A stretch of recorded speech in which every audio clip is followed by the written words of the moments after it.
Ski. I saw her in the back somewhere. Command Master Chief. And at a special table befitting their positions, we have our past National Commodores. Commodore Henry G. Pratt, 20th National Commodore. Commodore Nicholas Kerrigan, 29th National Commodore. Commodore James E. Vass, 30th National Commodore. Commodore Richard Washburn, 33rd National Commodore. And Commodore Larry King, our 34th National Commodore. Our Assistant National Commodores, we have Assistant National Commodore ForceCom, Todd Monis. Assistant National Commodore Response and Prevention, Rick Saunders. Assistant National Commodore Recreational Boating Safety, Robert Lauer. Assistant National Commodore Performance and Student Programs, Peter Jensen. Deputy Assistant National Commodore Diversity and Inclusion, Tom Bamford. Assistant National Commodore Information Technology, Susan Davies. Assistant National Commodore Administrative Services, Richard Malisic. Deputy National Commodore Finance, Donna Miller. Assistant National Commodore Chief Counsel, Bruce Kelton. And President of the National Association of Commodores, Bob Schaefer. From the Coast Guard Mutual Assistance Program, Master Chief Petty Officer Jason Wong, U.S. Coast Guard retired. Representing the U.S. Power Squadron Americans Boating Club, Chief Commander Ralph Bernard. Ms. Lloyd Gordy from the U.S. Coast Guard Land Area Regional Officer for NOAA. From the National Safe Boating Council, Executive Director Peg Phillips. And from the Coast Guard Academy, Associate Director Volunteers Program, Lieutenant Timothy Kessel, U.S. Coast Guard retired. And then we also will have joining us today our international guest from the Philippines, the Philippine Coast Guard Auxiliary, and then ONSA, the Civilian Organization for Maritime Rescue and Security in Venezuela. From the Coast Guard headquarters. Each member of the board has received a copy of the minutes of the virtual board meeting from our national meeting on 17 July 2024. Is that correct?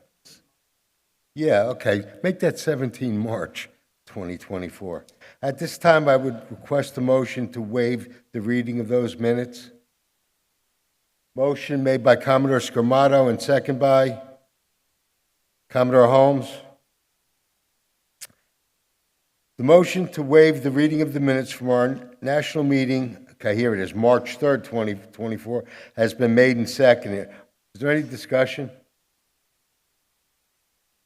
Hearing none, those in favor of the motion, please show you by hand.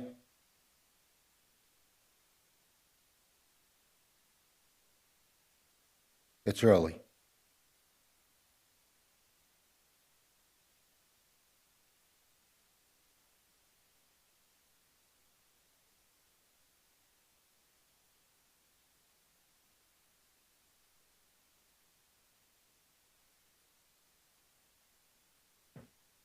Mrs. Crecilius, has the motion carried? Yes, sir. Motion is carried. The motion to waive the reading of the minutes is approved. At this time, I request the motion to adopt the minutes from our virtual meeting on 03 March. Who would make that motion? Commodore Schaefer, and seconded by Commodore Stevens. The motion to adopt the minutes of the board meeting of our national meeting has been made and seconded. Is there any discussion? Hearing no discussion, those in favor, please indicate so by raising your hand. Ms. Crecilius, I once again ask you.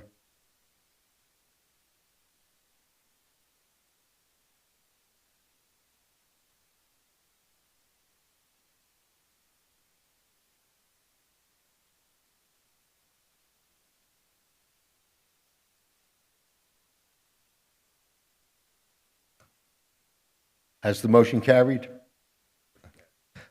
The motion to adopt the board meeting from our national meeting has been carried and passed. Is there any old business to be brought before the national board? Hearing none, is there any new business to be brought before the national board?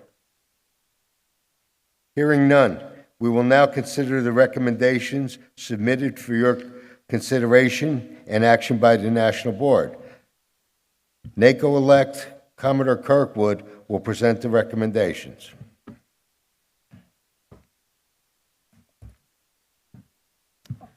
Good morning, and thank you. The recommendations have been discussed at your area meetings and also at the Committee of the Whole earlier this week and have been in your hands for at least 2 weeks. I will summarize each recommendation before it is considered. The actual text of the recommendation is what will go to BSX if the recommendation is approved by the board. The first recommendation for consideration and action was submitted by our National Commodore that all members who have enrolled from July 20, 2022 to date and going forward, all new members also become members of the Auxiliary Association, formerly known as AUX-A. Do I hear a motion to approve the recommendation? Commodore Holmes? Is there a second? Curtis Hahn, thank you. Is there any discussion? We had our time at the Committee of the Whole and the area meetings. So all in favor of the recommendation, please raise your hand.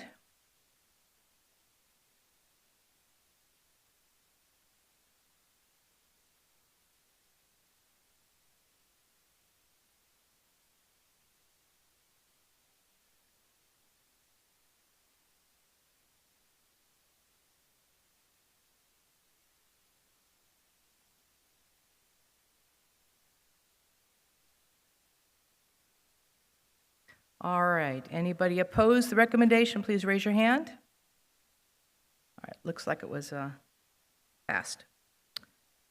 Thank you, Bruce.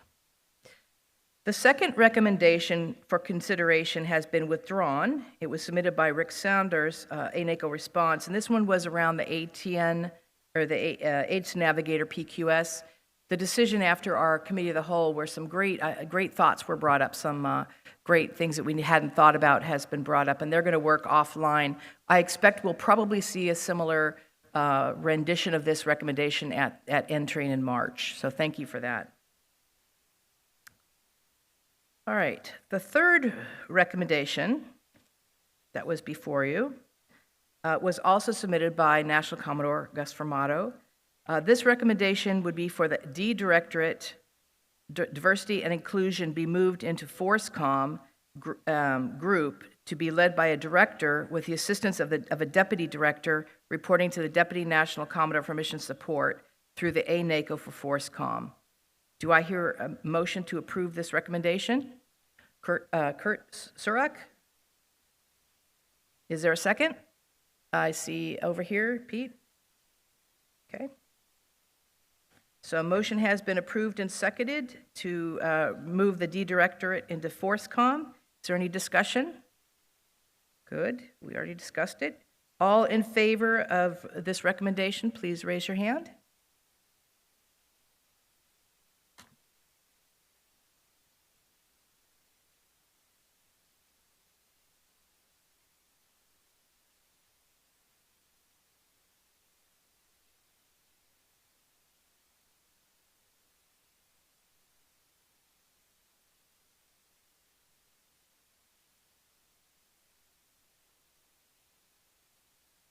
Any opposed? All right. Recommendation passed. Was submitted by National Commodore Gus Formato. This recommendation would reorganize the Information Technology and Planning Group by eliminating the ANACO PS office, transferring the Student Programs Directorate to FORSCOM, disbanding the Measurements Directorate, and adding an additional Deputy ANACO to FORSCOM, Mission Support, to maintain span of control after adding Diversity and Student Program Directorates to FORSCOM. Is there a motion to approve this recommendation? All right, Commander Holmes, second. Kurt, again, Surak, good, thank you. Any discussion? Again, that happened earlier. All in favor of approving this recommendation, please raise your hand.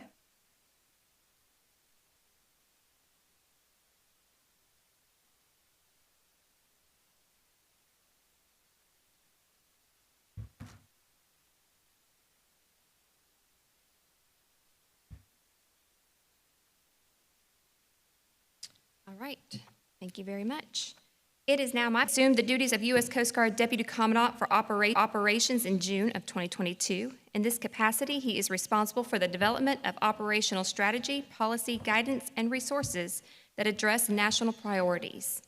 This oversight of Coast Guard missions, programs, and services includes intelligence, international affairs, cyber, the maritime transportation system, commercial regulations and inspections, search and rescue, maritime security, law enforcement, defense, operations, environmental response, contingency planning, and the operational capabilities of cutter, boat, aviation, shore, and deployable specialized forces. Thank you so much for being here, sir. Wow. Wow, Kelly, that sounds like a lot. Hey, so thanks very much. Good morning, everybody. Morning. Saturday morning, how's your week been? It's been intense. There's been a lot of learning going on. There have been a lot of meetings, a lot of decisions, a lot of looking into the future. Even some folks paddling, I heard, in the pool. Yes, again today. And again today. Can we join you in the pool while you're paddling, maybe? 10 o'clock. All right, I got it. It's really an honor for Mass Chief. A lovely Saturday morning here tonight.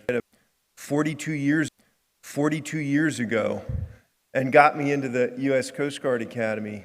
And quite frankly, without the auxiliary, I don't think I would be standing before you here today. And so it's by the grace for that. And so I know this week when you have been addressed by some active duty members, there has been a lot of just deep praise for the auxiliary and a lot of storytelling personally about how auxiliarists have helped their particular commander endeavor. And that's all completely appropriate.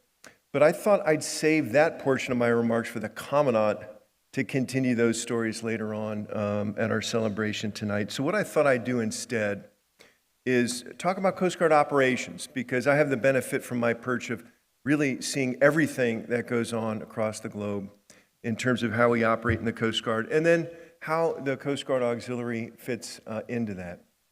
Does that make sense? And so I'll just give you the bottom line up front. We could not do our missions without the United States Coast Guard Auxiliary. It quite frankly doesn't equate for us. And so you as part of Team Coast Guard serves the American people through mission excellence. So we are deeply appreciative for that. 21,000 auxiliaries strong. Also want to congratulate you on your 85th birthday. Now, as I mentioned, I have been in this organization, I went to AIM 42 years ago. It's a little sobering for me to then do the math and think, I have been in the United States Coast Guard for roughly half of the time that the U.S. Coast Guard Auxiliary has existed. So, that's a little math for you as I move forward.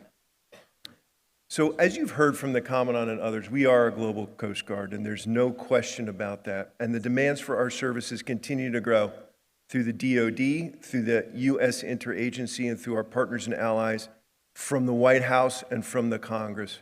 We really are living in this era where the recognition of what we do in terms of domestic and global maritime governance is now fully understood.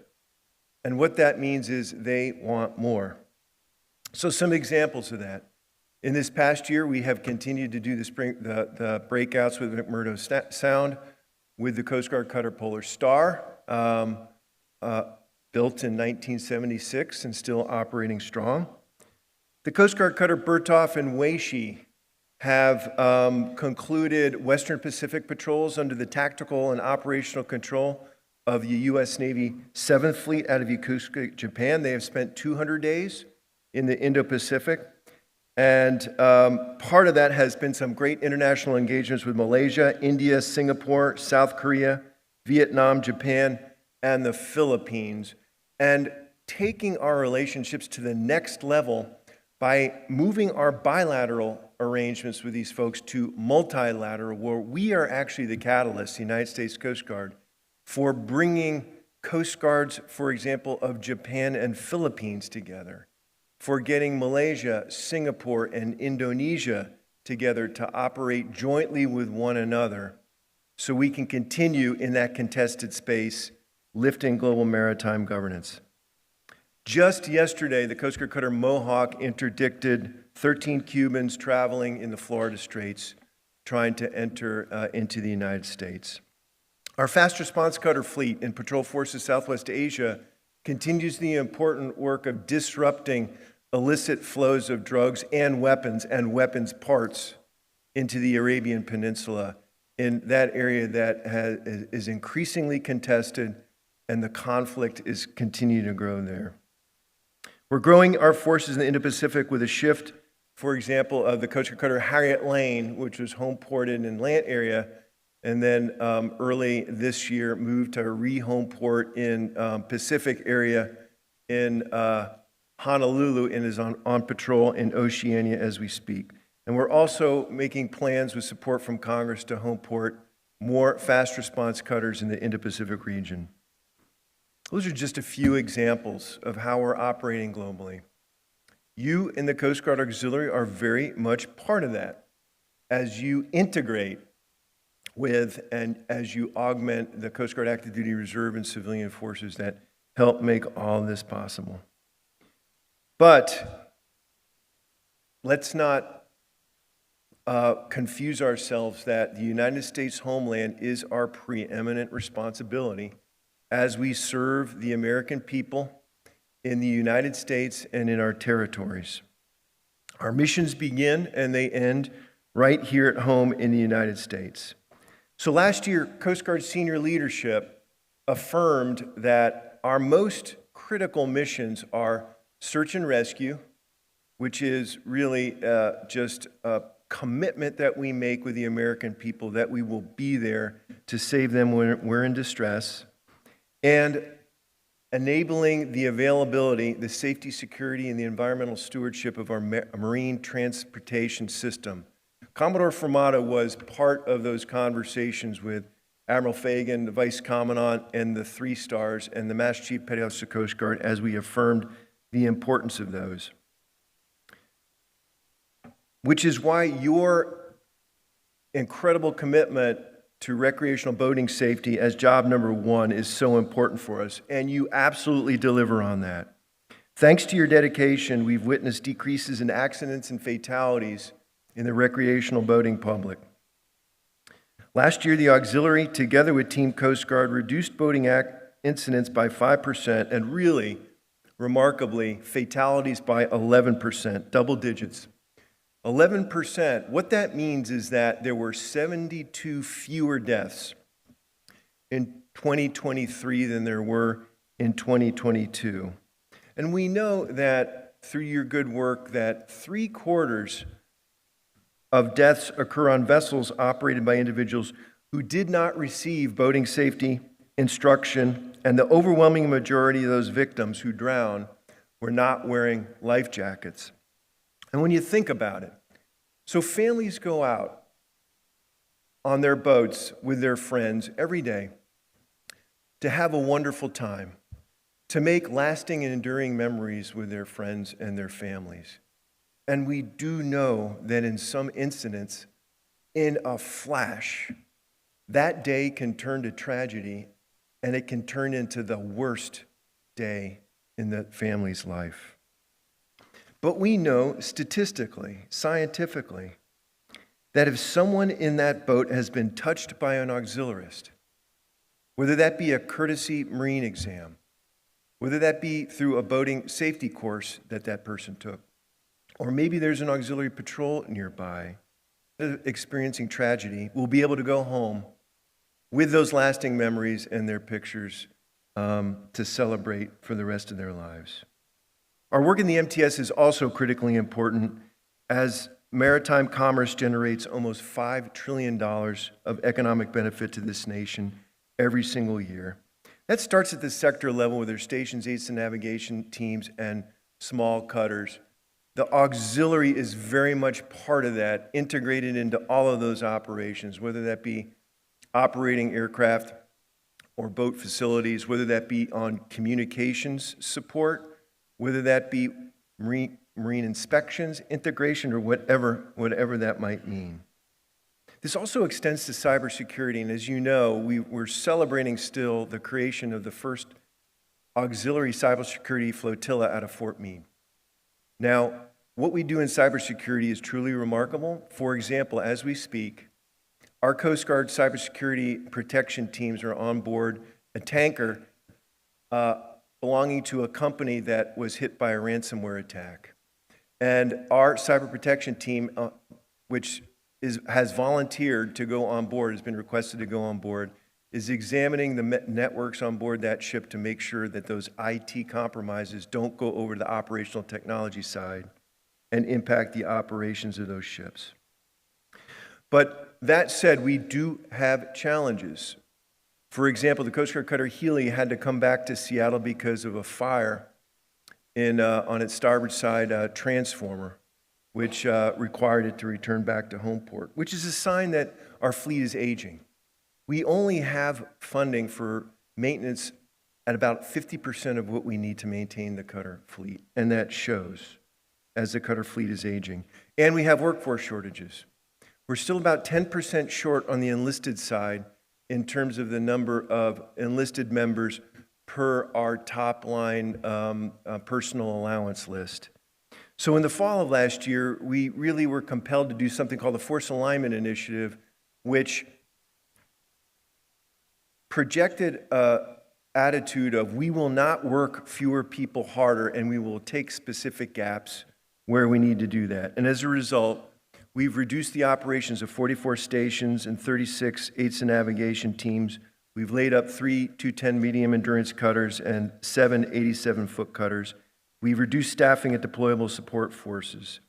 We're going through that process again in a second round, but fortunately it's much less and we will not touch stations in this round. What we're going to do is we're going to lay up 1 more 210-foot medium endurance cutter and 4 87-foot patrol boats, and we're going to reduce some positions in the OS and the MK critical rates, again, so we don't make our current workforce work harder. Auxiliary has stepped up into those gaps. For example, on the Western River stations that we have not manned, that means more work for the Coast Guard Auxiliary, and you're stepping up to do that, and we are really appreciative of that. We are doing much better in recruiting. We have stopped the decrease, and we are now just beginning to close those gaps. We are at record numbers of recruits that are going through Cape May now. Cape May is full for every class, and we're going to be working our way back out of this, and I think we can be confident about that. This year, we're also celebrating the 30th anniversary of our core values, and under the leadership of our Master Chief Petty Officer of the Coast Guard, Deputy Master Chief Petty Officer of the Coast Guard, and a terrific enlisted staff with some other help, we are reaffirming our core values, and we're doing this by getting the entire workforce involved through interviews, through data roll-ups, so that we can redefine 30 years later what it means in terms of honor, respect, and devotion to duty, and define the behaviors that we expect for folks to align with those particular core values.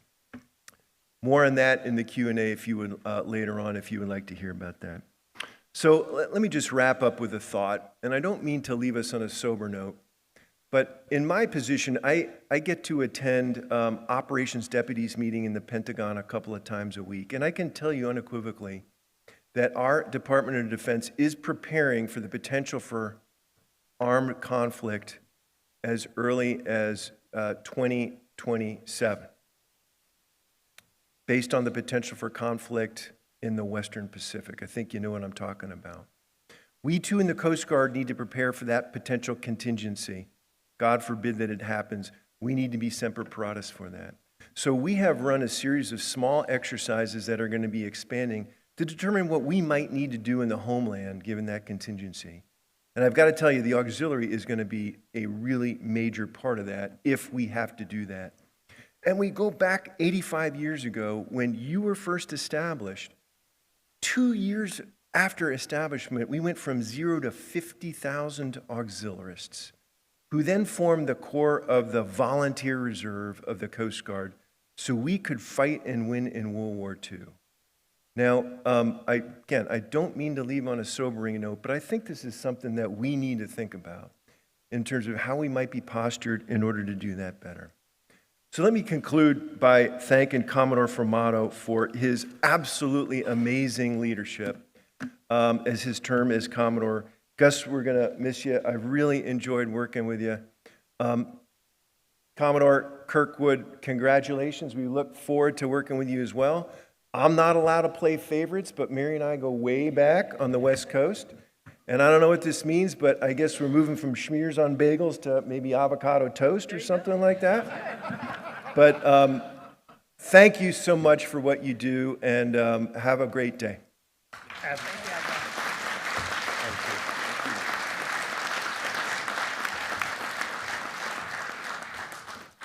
Thank you, Admiral. Admiral, thank you so much for being here.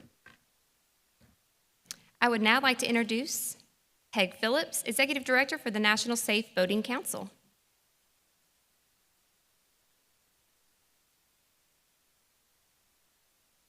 Good morning, everyone. Great to be here. As always, every year, I really appreciate the invitation. Admiral Gautier, Admiral Arguin, Admiral Schofield, Captain Schmadeke, and the National Board, thank you so much always for the invitation. And if you haven't noticed, in order to get into a really high-ranking position, you have to have a name that's challenging to pronounce. So hopefully I got some of those right. And thank you to the auxiliary members. I've heard that over and over while I've been here, thanking you for your service and your volunteerism, because you are our boating safety advocates.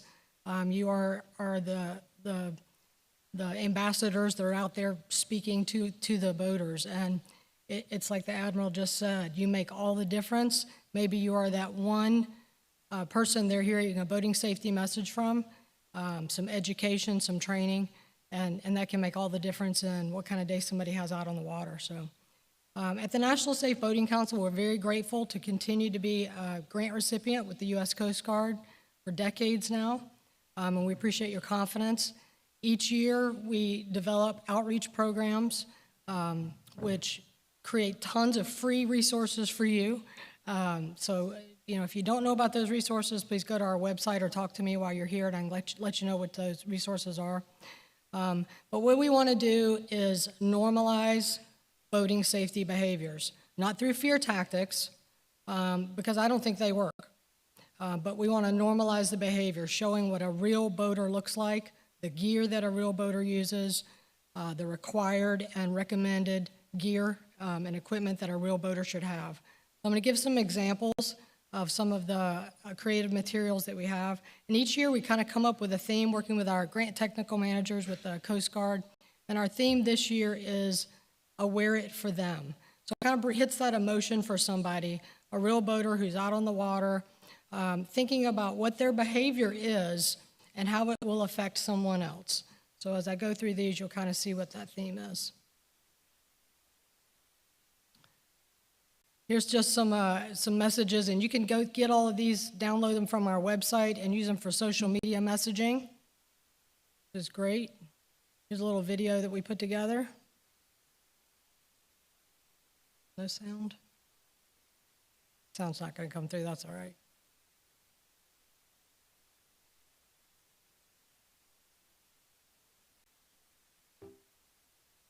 Again, just people out on the water enjoying a day boating. They just happen to be wearing life jackets, right? And being responsible boaters. We want to normalize that behavior. So it is all about coming home, right? You think about how the impact, like the Admiral said, on a family. And as executive director of the National Safe Boating Council, I get a lot of those phone calls from families who have lost loved ones. So I can, and 98% of those instances that they're telling me about were preventable. And that's where it's just so devastating to hear. We get the cutest looking kids in these, and I'll tell you, these are all just boaters, right? I pulled this kid off a playground that was next to a boat ramp. I said, hey, do you want to be in the same here? This little kid was playing on a playground. But we put life jackets on them and just use normal families and people, real boaters in all of our imaging. Fantastic. If you think about some other activities where we have normalized safety, if you were wearing a bike helmet back in the 70s and 80s, you're probably not a very good biker, right? They were like, hush. Well, if you're wearing a life jacket, you must not be here when I speak to you. Every one of you is an influencer. when you are out on the boat, what you are doing, the boaters are watching, and they look at you and say, well, I want to be just like you. So always make sure you're wearing that life jacket. Always make sure you're using that engine cutoff lanyard, because you, through watching you, you are teaching a boater what their behavior should be. Again, we get some of the cutest kids you'll ever see.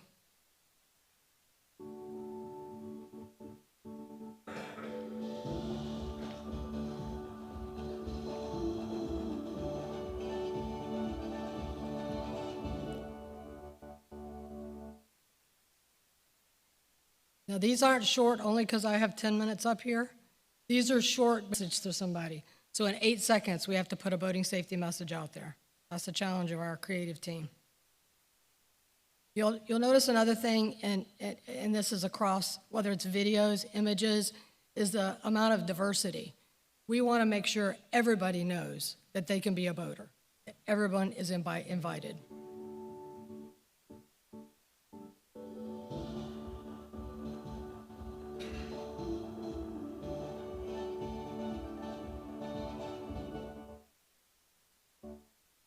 The other thing you'll notice in our videos and imagery is women and minorities playing an active role as a boater. So it's not all men driving the boat, right? We want to see women driving the boat. And the male and female, just in this video, they both have a captain's license. So they're great partners.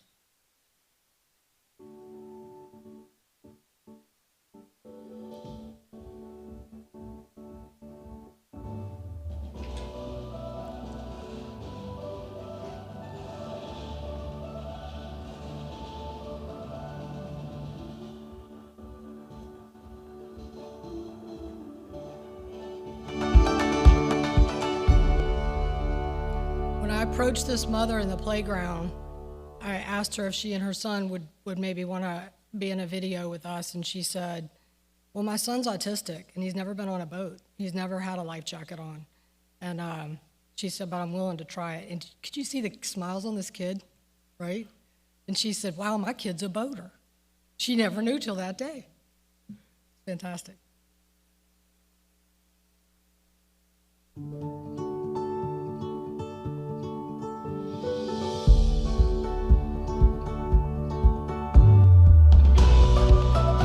My dog Rudder.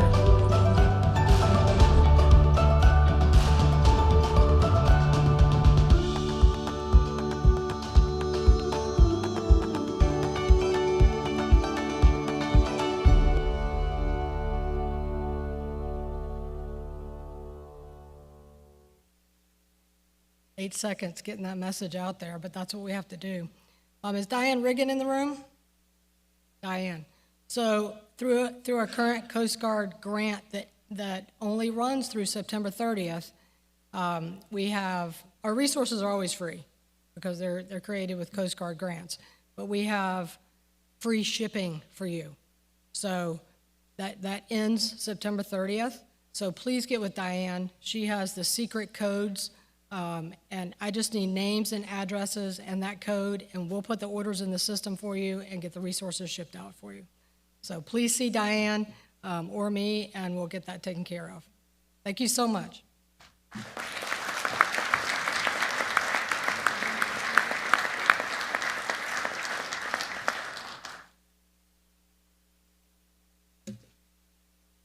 Joining us today. Great having you here.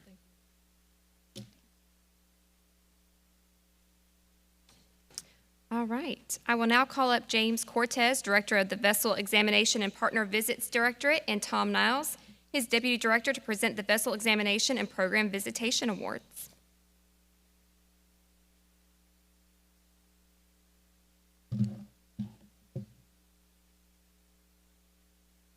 Good morning, everybody.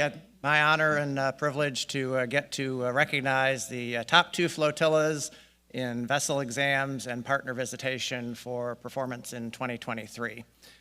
My capable director here is going to help me with the awards, and I'm going to ask first Commodore Holmes if you would come up and join me so we can recognize the flotillas in your district that were winners.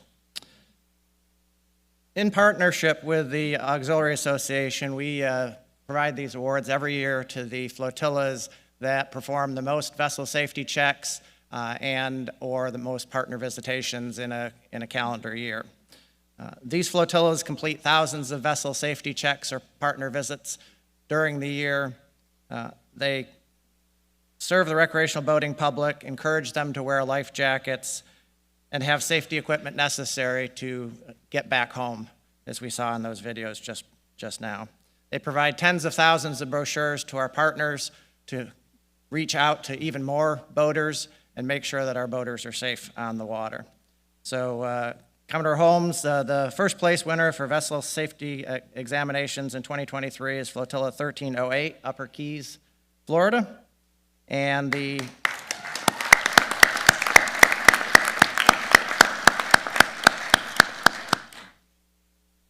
the second place winner for partner visitation in 2023 is Flotilla 1204, Central Grand Strand, South Carolina.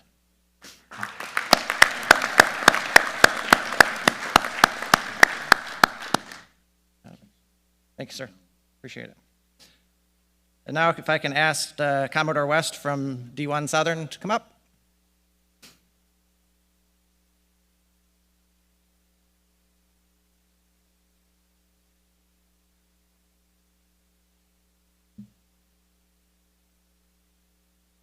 The Commodore, the second place winner for vessel exams for 2023 is Flotilla 1013, Wyckoff, New Jersey.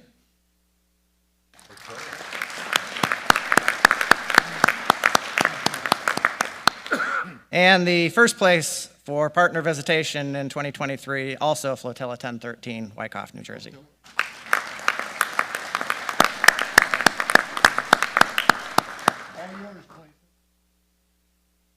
I want to thank the flotillas that get out there and do all that hard work. I know it's a labor of love, and we appreciate the effort that you put forth in 2023. We're looking forward to great things in 2024. Thank you all very much. Appreciate it. Thank you.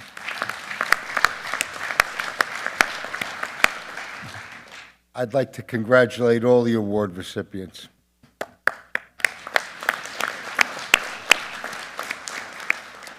We are once again ahead of schedule, like usual. We're going to go ahead and take a 20-minute break so everybody can refresh their coffees, if that's okay with you, sir? Yeah. All right, so let's be back in 20 minutes. Thank you.